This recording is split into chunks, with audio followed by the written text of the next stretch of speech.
In this crazy life we live, we all need someone to hold. আসসালামু আলাইকুম, কেমন আছেন সবাই? আশা করছি যে যেখান থেকে দেখছেন ভালো আছেন এবং সুস্থ আছেন। আমিও আলহামদুলিল্লাহ ভালো আছি। বেশ কিছুদিন অসুস্থ থাকার জন্য নিয়মিত ভিডিও দিতে পারিনি, আর তাছাড়া ভেবেছিলাম আর কখনো ভিডিও দিতেই পারবো না। তো যাই হোক, এখন কিন্তু আবারও আপনাদের ভালোবাসা এবং দোয়াতে চলে আসলাম নিজ গন্তব্যে। এখানে এমন একটা জায়গা আমার তৈরি হয়েছে যেটা কিনা ভালোবাসার চাদরে মোড়ানো। আমি কিছুদিন এখানে কাজ না করলে আমার মনটা কেমন যেন ছটফট করে। তো আসলে এটা একটা ভালোবাসার জায়গা। প্রত্যেকের কমেন্ট এবং ভালোবাসা আমাকে কিন্তু অনেক বেশি আবেগী করে তোলে।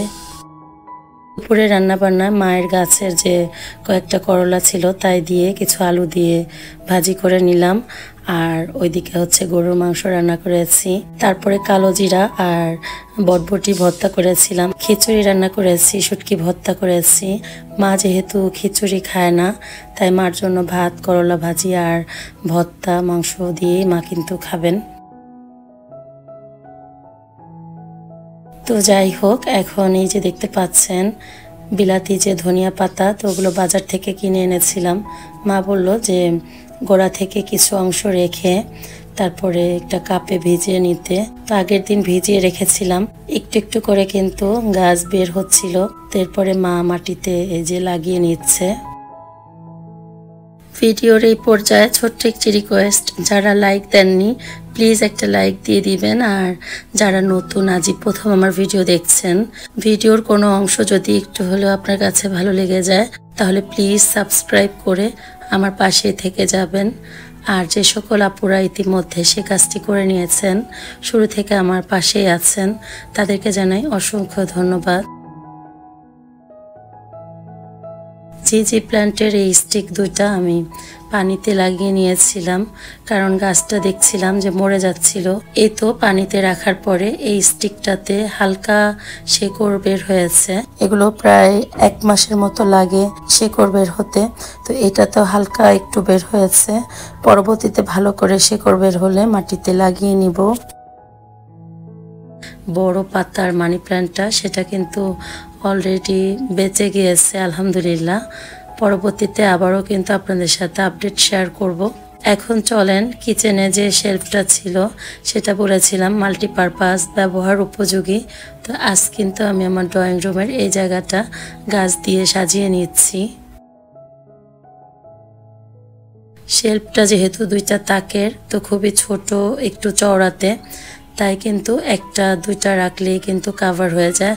তো ছোট ছোট যে প্ল্যান্টগুলো খুবই কিউট, তো সেগুলো দিয়ে কিন্তু এখন আমি এই শেলফটা সাজিয়ে নিচ্ছি।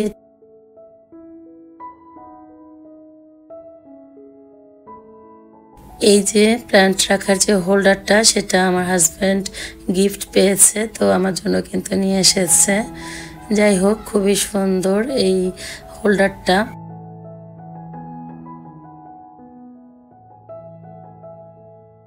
এখানে মূলত সবগুলো গাছই মোটামুটি পানিতে দেওয়া, শুধু দুইটা গাছ হচ্ছে মাটিতে। একটা হচ্ছে স্পাইডার প্ল্যান্ট আর হচ্ছে স্নেক প্ল্যান্টটা। তো যাই হোক, আমি কিন্তু খুব সুন্দরভাবে সাজিয়ে নিয়েছি। আপনাদের কাছে কেমন লেগেছে জানাবেন কমেন্ট সেকশনে। আমার কাছে তো এই পিলারের যে অংশটা এখানে শেলফটা দেওয়াতে খুবই ভালো লাগছে। ড্রয়িং রুমটা আমার যেহেতু আলো বাতাসে ভরপুর, তাই এখানে কিন্তু আমি ম্যাক্সিমাম গাছগুলো রাখি। গাছ কিন্তু চোখের শান্তি এবং মনে প্রশান্তি এনে দেয়। তো গাছ দিয়ে ঘর সাজালে কিন্তু ওই জায়গাটা এমনিতেই দেখতে খুব ন্যাচারাল লাগে। আমার কাছে তো সব সময় গাছ দিয়ে ঘর সাজালে এবং কোথাও না কোথাও গাছ রাখলে অন্যরকম একটা ভালো লাগা কাজ করে।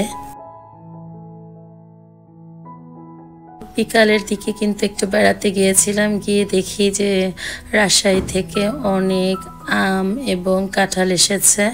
আর এদিকে কুরবানির গরুর মাংসটা রান্না করে নিয়েছি। আজ কিন্তু রুটি পিঠা বানাবে আমার মা, তো আমার মা হচ্ছে তার নাতিন এবং তার নাতিন জামাইয়ের জন্য রুটি পিঠা বানিয়ে আর কোরবানির গরুর মাংস রান্না করে তাদেরকে খাওয়াবে সেটাই বলেছিল। তো আমি এদিকে গরুর মাংসটা চড়িয়ে দিয়েছি আর অন্য চুলাতে কিন্তু আমি সুজির হালুয়া করে নিচ্ছি। তো মা হচ্ছে তো চালের আটাটা কাই করে নিয়েছে, তা আমি আর মা কোন সাইজের রুটি হবে সেই সাইজ অনুযায়ী আটার ময়ানটা ভাগ করে নিচ্ছি, অর্থাৎ লেচি কেটে নিচ্ছি।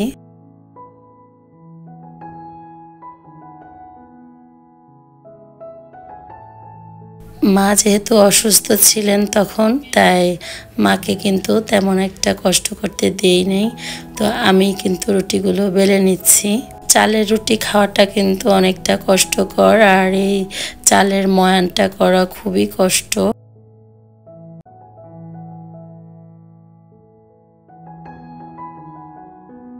তো সুজির হালুয়াটা কিন্তু আমি বানিয়ে নিচ্ছি, আর এই তো গরুর মাংসটা হয়ে গিয়েছে।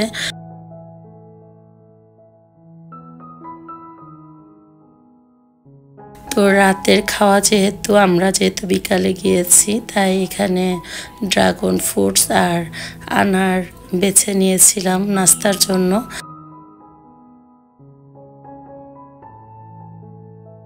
এরপরে চা বসিয়ে দেওয়া হয়েছে, অর্থাৎ আমরা সন্ধ্যার নাস্তা করব টুকটাক।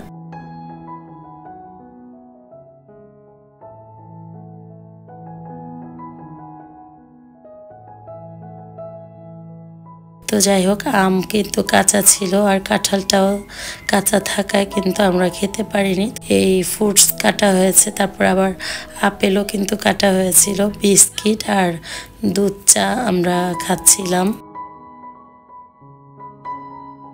বাসায় এসে দেখি যে আমার পাখি দুইটা মারা গিয়েছে। এই মৃত্যু কিন্তু মেনে নেওয়া যায় না, কারণ ওদেরকে আমি ছোট থেকে এই পর্যন্ত পুষেছিলাম অনেক আদরে।